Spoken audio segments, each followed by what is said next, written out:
ጤና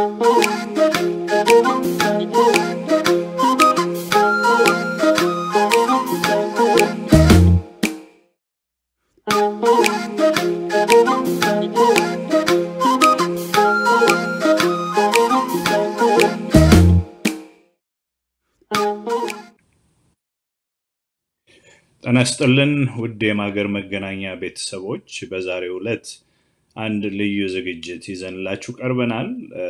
የአማራው ሰቆቃ በአሜሪካዊው የፎቶ ጋዜጠኛ አይንና አንደበት በሚል ርዕስ አንድ አሜሪካዊ የፎቶ ጋዜጠኛ ጋር አጭር ውይይት እናደርጋለን።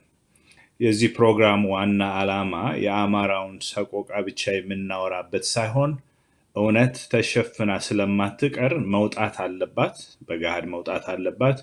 የተባበሩት መንግስታት የኢንቨስቲጌሽን ኮሚሽንም እንዲህ አይነት እውነቶችን ማግኘት አለበት፣ ማየትም አለበት እና በጦርነቱ ብቻ የተደረገውን ሳይሆን አሁን የወለጋውንም ጭፍጨፋ ለዛ የተዘጋጁ ፎቶግራፎች በጋዜጠኛው ባይኖሩም ጠቅላላ ሐሳቡን ያካፍለናል።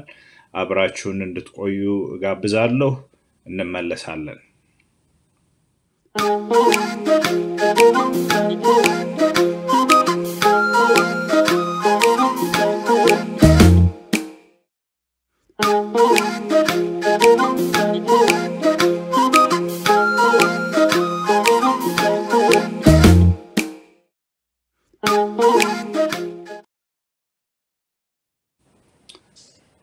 Welcome, Mr. Jamal Countess, to Magar Media. I know it is in the afternoon at your time. Good afternoon, and I'm very glad to host you on Magar Media. Would you please introduce us yourself and your profession to our audience? Let's start from there. Well, thank you for having me, Getachew. My name is Jamal Countess. I am a freelance photojournalist who has been working for just under 30 years covering news and corporate entertainment in America and Africa. Yeah, that's great to know that. And you have been in Ethiopia to report what the happenings, especially on Amhara people. And how many times have you been in Ethiopia, and for how long? Okay, I've traveled to Ethiopia 6 times during the course of the war, and each time has been no less than 2 weeks, no more than a month and a couple of weeks. Seeing as though I used to live there, I was quite familiar with the terrain and just where I was going for the most part, and how I wanted to actually cover the story as, being as objective as possible. Well, it is not an easy job, to go to Ethiopia and to do this kind of very sensitive job. Was there any problem you faced when you were around there? No. Once you deal with the bureaucracy, the necessary bureaucracy of getting your paperwork and accreditation. You gather your team. I mean, I had friends in some of these regions, so it was a matter of connecting with various drivers or finding trustworthy drivers and people who could help to facilitate travel between the farther reaches of Amhara or Afar. So problems by and large were minimal, with the exception of a few issues going into Ataye last year and working in that region. I guess that's southern Wollo. So other than that, no. I managed to get all the way to Mekelle pretty much with no problem in terms of moving around and doing my job. That's great to hear that. Now let's go to the real happenings when you travel to Ethiopia, especially working on the IDPs. You saw different people with different frustration, and you visited the burial spots, talking to different people. So let's go to that point. How was your experience in the IDPs? And as a human being and as a journalist, What did you feel during that time? The IDP situation is tough. Resources are already, I won't say scarce, but resources are limited in general in some of these areas. But then to have people who had a livelihood and a way of life be forced out of their homes, sometimes losing family members in the process or watching their neighbors die, um, it's very tough. And because I really choose as a person to get to know people and get to know their experiences and really try to identify with what they're going through, really empathize, the trauma is almost transferred. So when you talk to another parent who loses their children who are the same age as your children, it affects you. When you see people suffering with some of the basic basic illnesses and sicknesses that I under normal conditions would be able to remedy in half a day or a day, it's bothersome. It's really bothersome. So you can be, and I was deeply affected by the amount of suffering, needless suffering that I saw in all of these IDP camps. And I was also deeply bothered by, I'll say, some of the unnecessary headaches and hassles, logistical hassles that they had to contend with as well. Yeah, I believe that, as you have said, the trauma is transferable. So we all suffered with that. I remember we met in Amhara region when I was there too.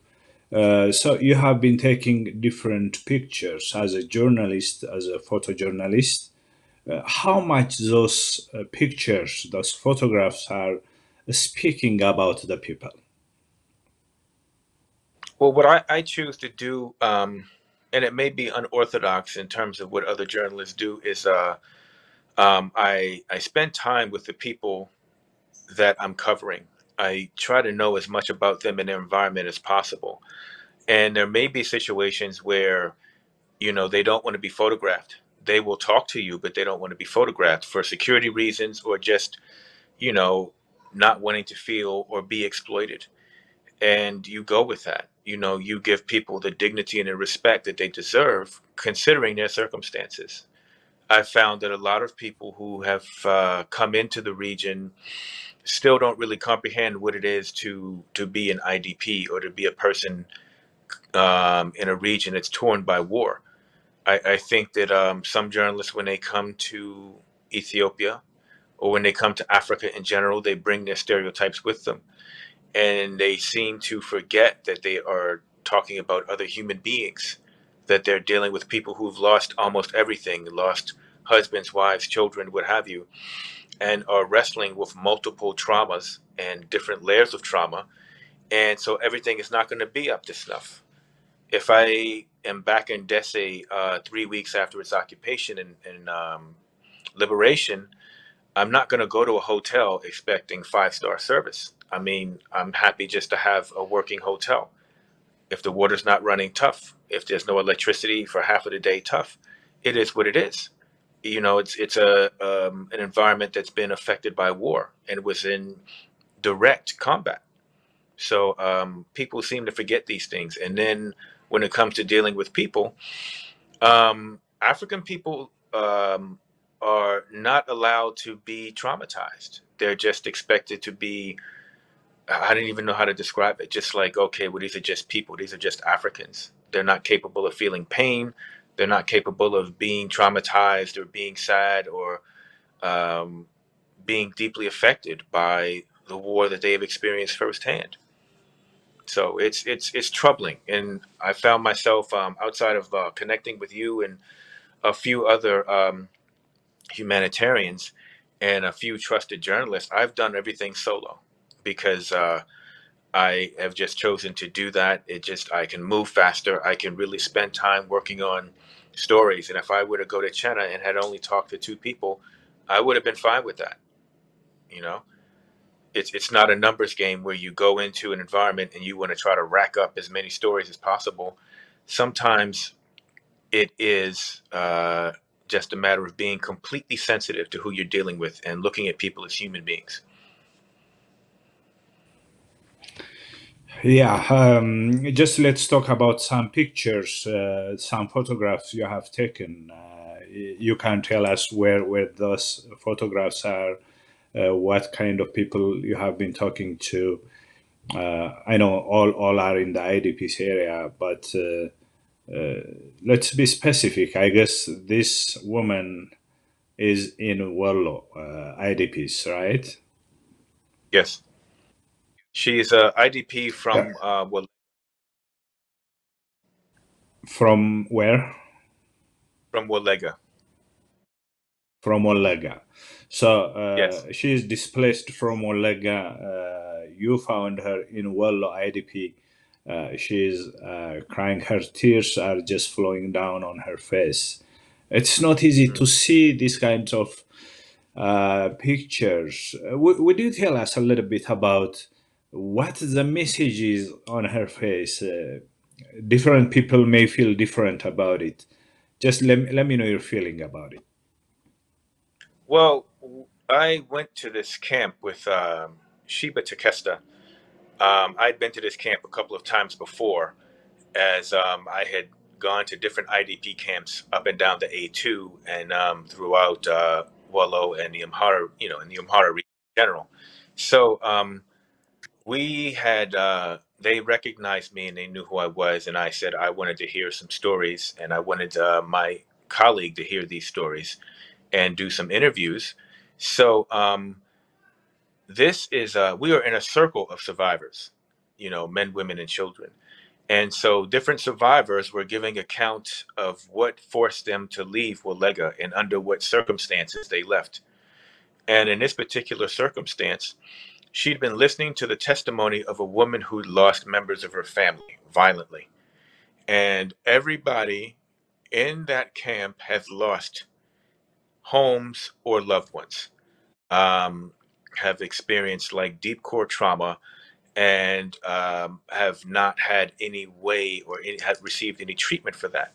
So we're in this circle listening to testimony and listening to people talking about losing loved ones simply because of their ethnicity and losing them violently, and how it has just been happening. There are people who have been in that camp for over a year. So these atrocities happening in Walega are not just, June or April or May. They've been going on for some time and at an almost daily rate. So this young woman was listening to the testimony of one of her neighbors, and she and everybody else in that circle were crying. They started to cry and sob. Even the men, even the elders, when they heard, were reliving these testimonies because they began to relive their own experiences, they began to cry. So it was a deeply emotional um, situation, very, very emotional. And for me as a photojournalist, the way that I tell stories is with photos. And I really want people to understand and see what it is that people are confronting and dealing with in these environments that may be 8 or 9,000 miles away from their plush, comfortable environments. People are really suffering in ways that are unimaginable. Yeah, it is very emotional. Even when I see it as a new happening again and again. As you have said, it is for a while. The Amhara genocide is going on. Let me still give you time to say something about each pictures when our technician is posting the pictures. I don't know where this lady was. I don't remember this one. This is one of 3 IDP camps in Sokoto that we visited. This was um, let me just try to butcher the name for you. This was an IDP camp called Willa, and the IDP camps in Sokoto are all varying degrees of bad. I mean, this one was probably the best one because they erected these tents for them, these heat reflective tents, and these were actually quite effective, but there weren't enough of them. So some people were in the older tents, which are basically very thick cloth material, which don't allow heat to escape well. But this young lady and her child and her neighbors were from Sakota. I'm not sure exactly which village per se. Um, I'm just looking up, trying to see. But yeah, oh, Abergali, from Abergali. Abergali, yeah. Sorry. Yeah. So, when you go to these IDP camps, depending on the circumstances of the IDP themselves, most people have left with whatever they could carry.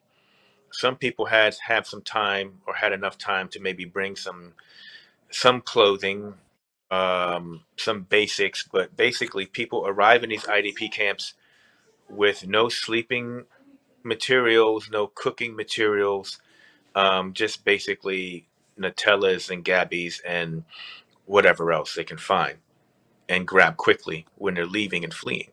So,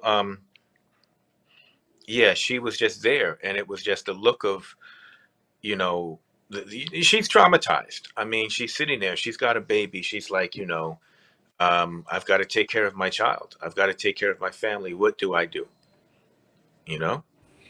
And people, I think that they don't, stress and trauma affects the way that a woman lactates, and so you run into issues there, and everything is thrown off by trauma. Everything is. So there is no normal. And the normal that these people experience is a horrific normal, Yeah. Where is this one exactly? The gentleman. This gentleman is a survivor of the Badu Siddhist death camp or torture camp. This is in Walkite, and this is one of a network of torture and prison camps that line the cliffs in this particular area in Walkite. This is where Amhara were taken to basically either renounce their identity or be killed. So he's standing at the mouth of a natural kind of rock pit that's on the edge of a cliff, and it's where people were thrown into when they were taken captive or arrested for either playing Amharic music or not refusing to accept a new Tigrayan identity, or just for being Amhara, and being, for lack of a better terms, about Ethiopia as opposed to, some other different idea of identity or national identity. They were imprisoned and tortured until they would either renounce their identity or they'd be thrown off the cliff behind him. So he's looking into a chamber where he knew of a lot of people who were imprisoned and were eventually killed.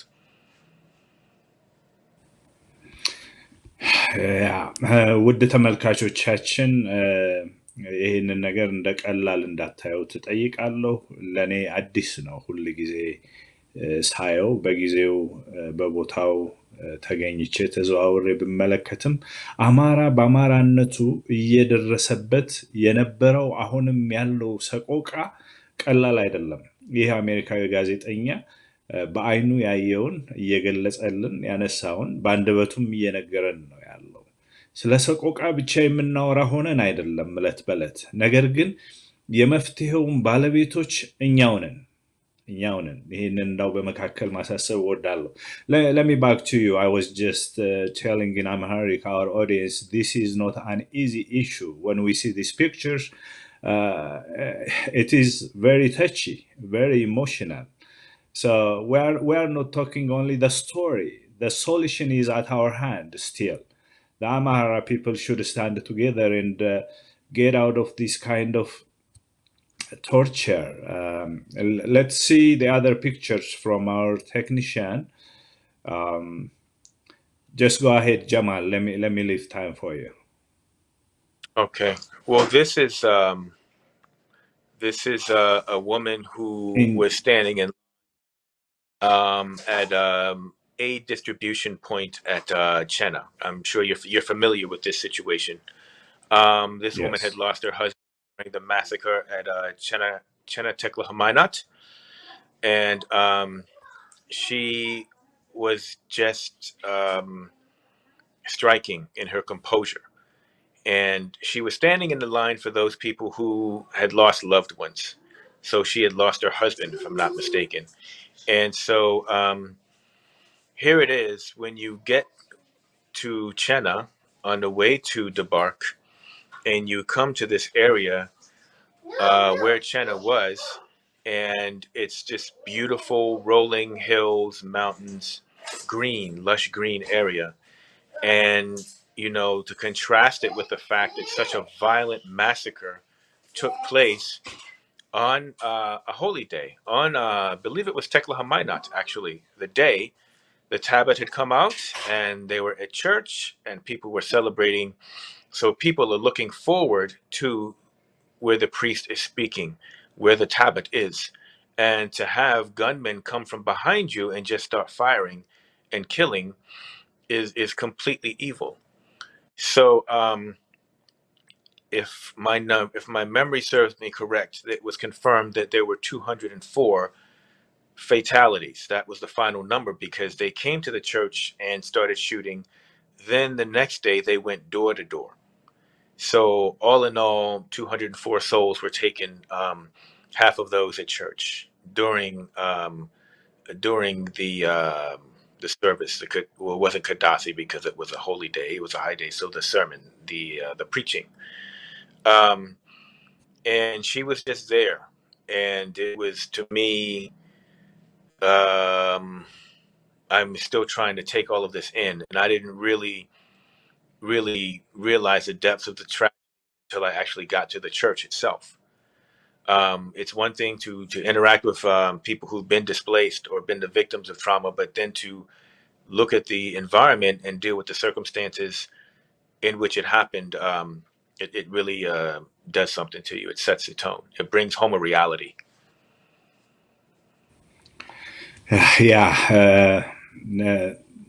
ውድ ተመልካቾቻችን አሁንም ወደ እናንተ ልመለስ። ይሄ ጭና ላይ ነው። ጭና በደረስንበት ጊዜ የሟቾችን 40ኛ ቀን ለማክበር ያው ነጠላቸውን አዘግዝቀው ትመለከታላችሁ። ለለቅሶ በተሰበሰቡበት ጊዜ ነበር ምግብ ለመስጠት የደረስነው እና ለተወሰኑ ደቂቃዎች አብረን ለቅሶ ላይ ነበር። የቀላል ትዝታ አይደለም። ከህይወቴ ለኔ በፍጹም የማይጠፋ ነው እና ይሄ ወንድማችንም እዛ ነበር። በዚህ መንገድ እንግዲህ ይሄንን ታሪክ ሰብስቦታል። How about this one? Still, this is in China. Yes, once I got to the church, I met with some priest who served at the church, and the priest on the left had lost his family during the massacre, during the service. So that's their grave. His wife and child, or I think it's 2 children, are buried in the grave that's in the center of this photo. So, you know, he basically granted me access to his space, and I was able to hear his story through an interpreter, and just take a couple of photos there respectfully, just to give people an understanding that, you know, here it is, you are at a church service where the tablet, I don't know if there are any Western viewers who understand what the tablet is, but it's the representation of the tables of stone that contain the 10 commandments that the priests wear on their head. When there are holy days in the Orthodox Church, the tablet comes out. There's a processional. It's a very special time. And for me, you know, having lived in Ethiopia and having been baptized Orthodox, and then understanding the importance of the tablet and knowing the the sacredness of it during service, to know that people were murdered when the tablet was outside of the while their attention was focused. They didn't even have a chance to run, but they were just ambushed. They were surprised, from what the survivors told me. So yeah, and these are some of the outer garments of the deacons who were there at church serving when all of this this mayhem started.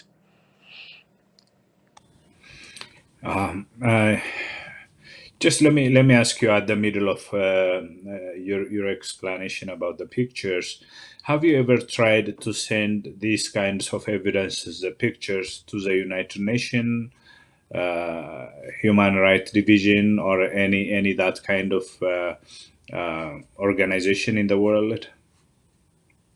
Well, I'll be honest. The way that the media operation at Getty works, like, we have subscribers. We have over 2,400 clients, and basically, like AP and Reuters, we have basically the bulk of major news and newspaper and other entities that are subscribers. And then there are people who purchase photos from us who don't have subscriptions, and it's mainly like these kind of guys, Human Rights Watch and whatever. And if the UN doesn't have a photographer at an event, or they don't send one, then they may look to purchase photos. So looking at how that whole operation works, what I'm saying is that everybody has access to these photos. Everybody does. And the hard lesson that I really learned in covering this conflict is that there are some people who don't want to tell you. They don't want to know. They don't want to spread the news because it doesn't suit their purposes, their motives. So I have good friends in the UN network, both current and retired. And I had been in touch with them at the beginning of my travels to Ethiopia to see what the UN was doing and if I could cover UN efforts to do X, Y, and Z thing. But what I had discovered, and what still existed, is the fact that there are a large number of TPLF allied or influenced individuals who work in the UN system. And ultimately, it's like some of them are in gatekeeper positions. So it's like, you can send information, you can send things, but if it doesn't get past them, it doesn't get to anybody. Or if the improper context is given, it's of no good, because, it's just not going to make sense, or they bury it. So I've been pretty much focused on utilizing other avenues to convey the news when I report it and file it from my news agency. And then, whatever social media or conversations or what have you, I can do to basically make sure that the story is properly reported. There are many responsible organizations even not bring out these kinds of evidences, what is happening in Ethiopia, especially on Amhara people. I really agree with you. At this time, the UN Investigation Commission leaders are in Ethiopia. We will see what they are going to do. After the TPLF war, there is still another atrocities going on in Ethiopia. The Oromo OLF, or even we believe even the government is involving in this one. Many people are killed in June. I believe you heard those information. So what is your feeling? Because you have been with these people, with Amhara people, from the beginning until your last journey. What do you say? Do you have any message about these people to the international community? I think that the international community needs to, if they're sincere about ending the bloodshed, they need to get past the propaganda they've been fed about Amhara and imperial this and Menelik and Haile Selassie and all of these things. when you read history objectively and then you look at what happened with the student movement in the 60s and you get to know Ethiopian history, ultimately it's like a child being beheaded at 3 years of age in Walega has nothing to do with Haile Selassie, right? Has nothing to do with Menelik. People who were placed in Walega during the famine, during the Derg years, and placed there with the assistance of the World Food Program, basically placed there by the government, many of whom didn't want to be there. They wanted to kind of ride things out and continue with their pattern of life. But they're there. So now, even 2 days ago, I came across an article that was complete propaganda saying that, the Amhara and the Tigrayans clamored to get into Oromo. And I know that that's a bold-faced lie. The World Food Program documents will tell you that. If you basically did the research and studied history, you'd see that. People wanted to stay where they were. The famine made for some hardships, but people didn't want to be necessarily relocated to Oromia.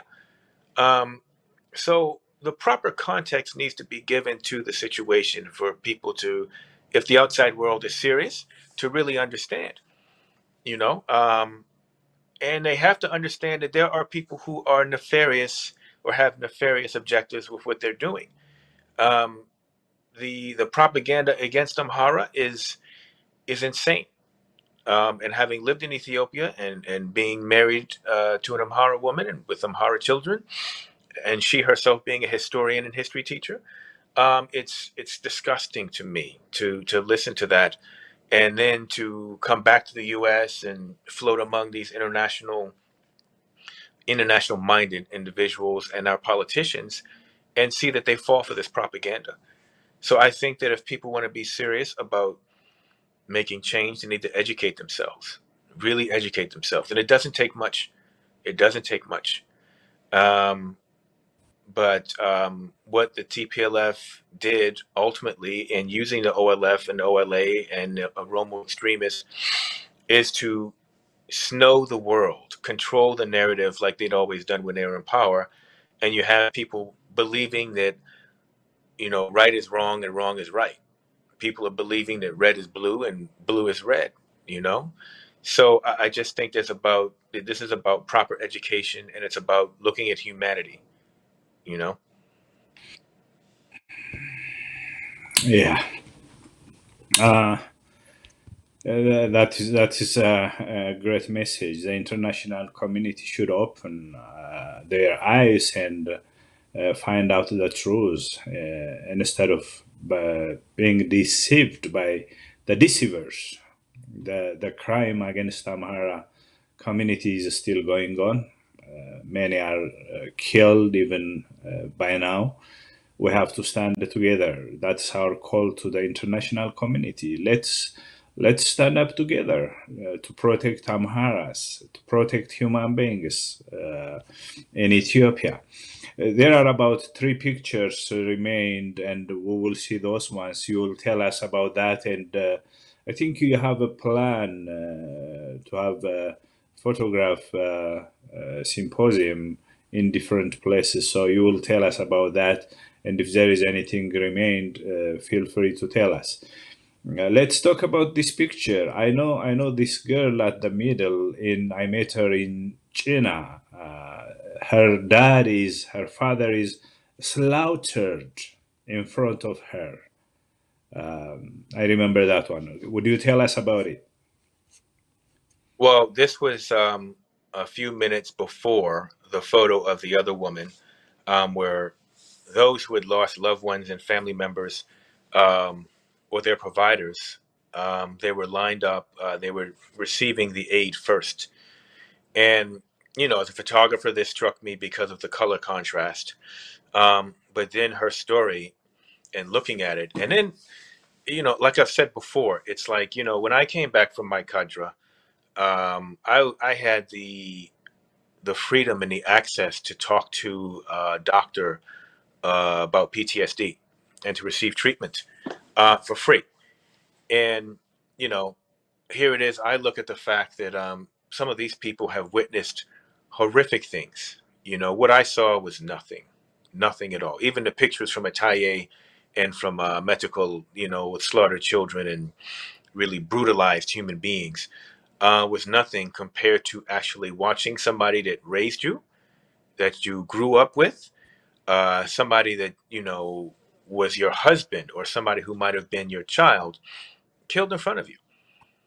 That's probably the most human being can endure. And to look at her demeanor, um, I imagine, because this was the 40th day since the massacre, as you remember. So it's the 40th, it's the morning day. It's an observation. And she just looked like she had no more tears to cry. And she was just completely in a different frame of mind, just like probably in a daze. It's like during war, soldiers have this saying, um, calling this like blank stare the 1,000-yard stare, where you just had seen so much graphic horror that you just stared um, uninterrupted into space. So to think about the fact that I've seen that on people who were civilians, um, it says something about the violent nature of this conflict, and it's just it's incredibly sad, incredibly sad.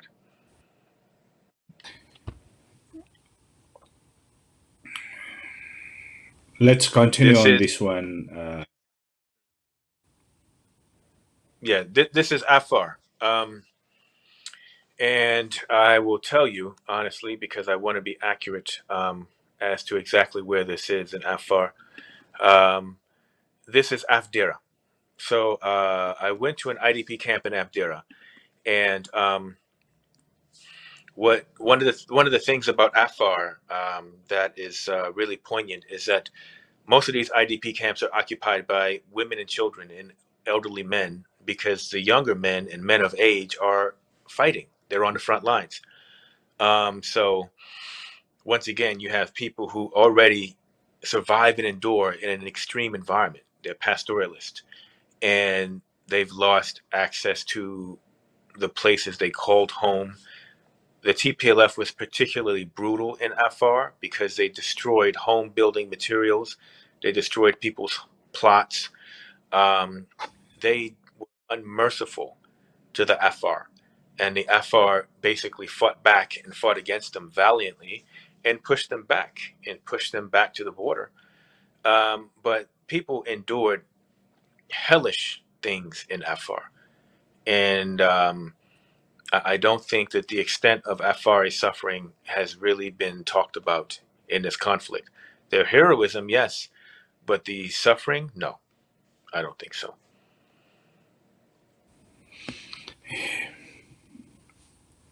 It is at the same place, I guess. No, this is Sakota. This is Dakota. Okay. this is that same camp, Wuhel. That was one of the 3 IDP camps I talked about in Sakota. Now, the first picture was Walla. I'm sorry. The first picture was the woman whose baby was on the mattress, and she had her hand to her mouth. Mhm. Uh, this is the bank of tents above that. So these are the older tents. These are, I call them the oven tents. These are very hot. They're not as hot as the kind of white plastic tents that you see in some of the other relief camps and IDP camps, but these tents are hot. So both ends are open to allow air to flow through. But this is a woman, and actually, I will tell you that she is from Abergali as well. So she's walking between tents with her child, and during this time, it was incredibly hot. You know, um, and people are dealing with these circumstances: heat, poor sanitation, inconsistent food supply, and being separated from their homes by a few scant miles simply because of the TPLF. So it's it's pretty hectic, and it's like you can't really experience this or really understand this until you actually are there. You know? Yeah, go ahead. This is another IDP from Walega, and she's at the camp that I visited outside of Hike. And this particular, her quarters here, if I remember correctly, was for, I think, 12 families.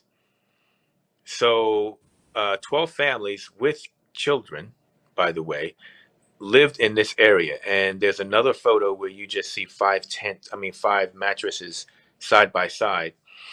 And the thing about these IDP camps is that, in these camps, a mattress isn't meant for one person. A mattress is meant for however many people can fit on it. So most of these mattresses, it's like, mother, father, children, or mother, father, child. And if the children are maybe closer to teenage years, they're on another mattress.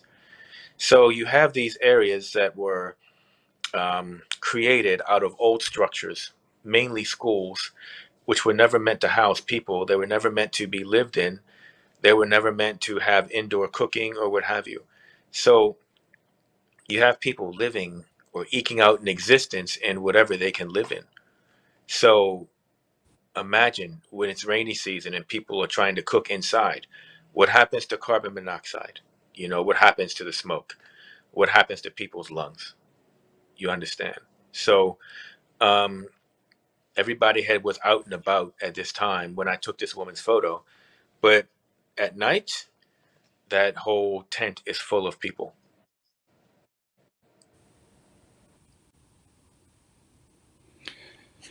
Yeah, thank you so much, Jamal, for your time and for, this great work you have been doing. This is historical evidence about what was happening and what is still happening on Amhara people in Ethiopia.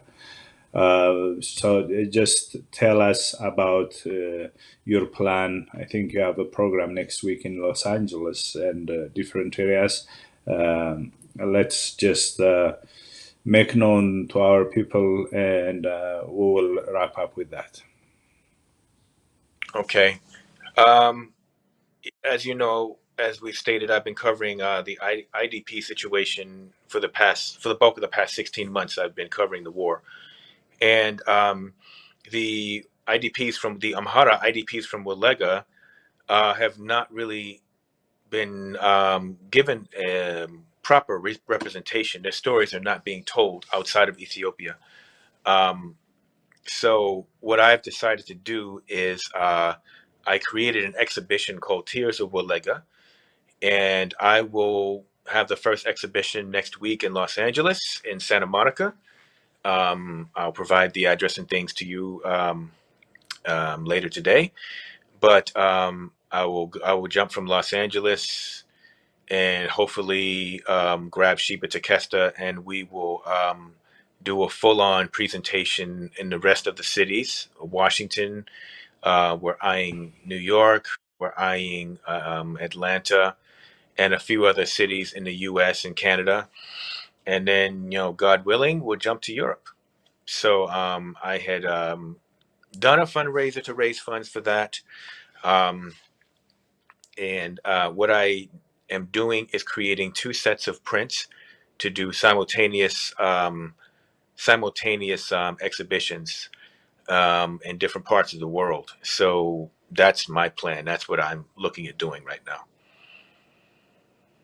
So, just in short, what is the purpose of this exhibition? To let the people know what's going on in Ethiopia, or any other objective?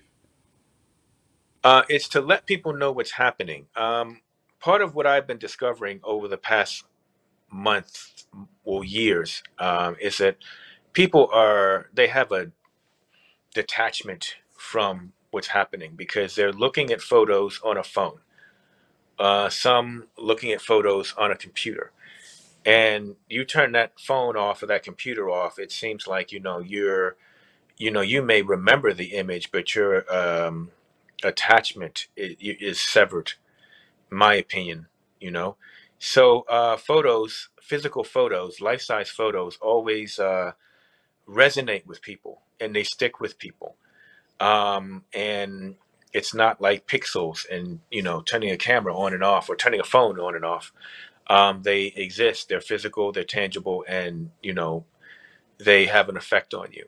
So I want to make people aware, completely aware, without excuse, and have a different impact than looking at a picture on a phone, a little 1 inch by 1 inch picture.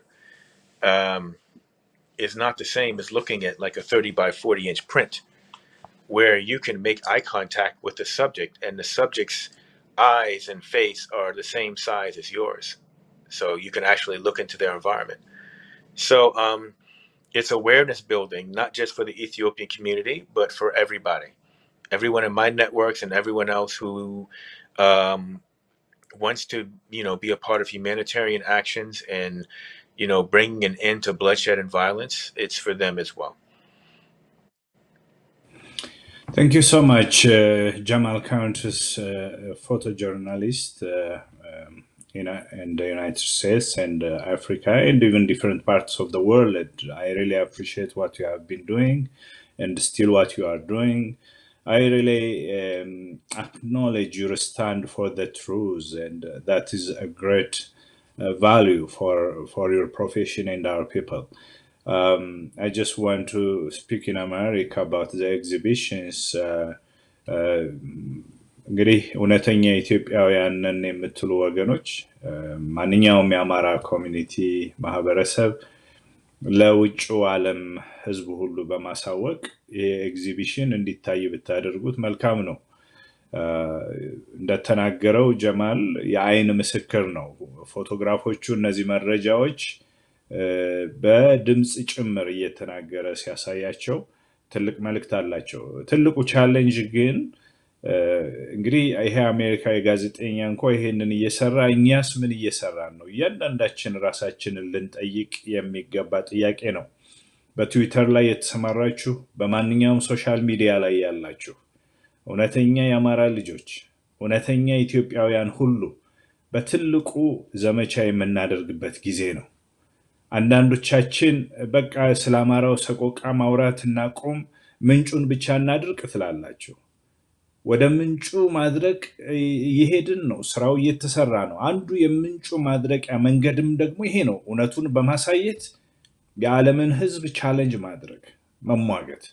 በአሁኑ ሰዓት ከወለጋ አምልጠው ከጭፍጨፋ አምልጠው በደቡብ ወሎና በሰሜን ሸዋ አካባቢ የተሰደዱ የሚበሉት ያጡ ወገኖቻችን አሉ። በወረባቦ፣ ደጋን፣ አርጎባ፣ መቅደላ፣ ደብረ ብርሃን እንዲሁም ደግሞ ድሬ ሮቃ። ስለዚህ እነሱን ማገዝ እናቆም የሚል ጭካኔ በእኛ ውስጥ የለም፣ በህዝባችን ውስጥ የለም ማለት ነው። እና ለዚህ ጉዳይ ሁላችንም እንድንነሳ ጠይቃለሁ። ከዚህ ወንድም ጋር የተገናኘ ነው አማራ ኢመርጀንሲ ፈንድ በኢትዮጵያ ሲያደርግ የነበረውን እርዳታ ወይም ድጋፍ በምናሰራጭበት ጊዜ ነው። ቅድም ተመልክታችኋል። በሰቆጣ የነበረውን በድንኳን ያሉትን ወገኖች ሁሉ ከ6 ሚሊዮን ብር በላይ አማራ ኢመርጀንሲ ፈንድ እዛ ቦታ ላይ አውጥቷል። በተለያዩ አካባቢዎች በየጊዜው ሪፖርቶች አድርገናል። ችግሩ ዛሬም አለ።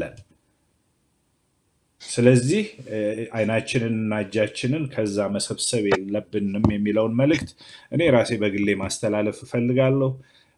ስለተከታተላችሁን በጣም እናመሰግናለን። ጀማል, if you have anything to say at the end, if there is anything you didn't say, just feel free and we will finish our session at this time. Okay, I just want to give everybody an address for the first exhibition space. It's at the L.A. Marler Studio and Gallery at 3000 B Airport Avenue, Santa Monica. And the exhibition will be 4 days, basically starting on Thursday, August 4th and going to August 7th, which is a Sunday. And I should be there 10 to 6 each day. I need to confirm the hours, but I'm pretty sure that's what we're going to stay with. We're going to stick with. And, I appreciate you letting me come and talk about my experiences. And I'm just working towards a time when we don't have to have these kind of conversations and talk about these kind of atrocities anymore. Thank you very much, Jamal Countess, for sharing with us as an eyewitness. You just came out with your voice today to say something about it. I really appreciate that. ውድ የማገር መገናኛ ቤተሰቦች የዕለቱን ልዩ ዝግጅት በዚሁ እናጠናቅቃለን። በሚቀጥሉት ዝግጅቶቻችን እስከምንገናኝ ድረስ ደህና ቆዩን። መልካም ጊዜ።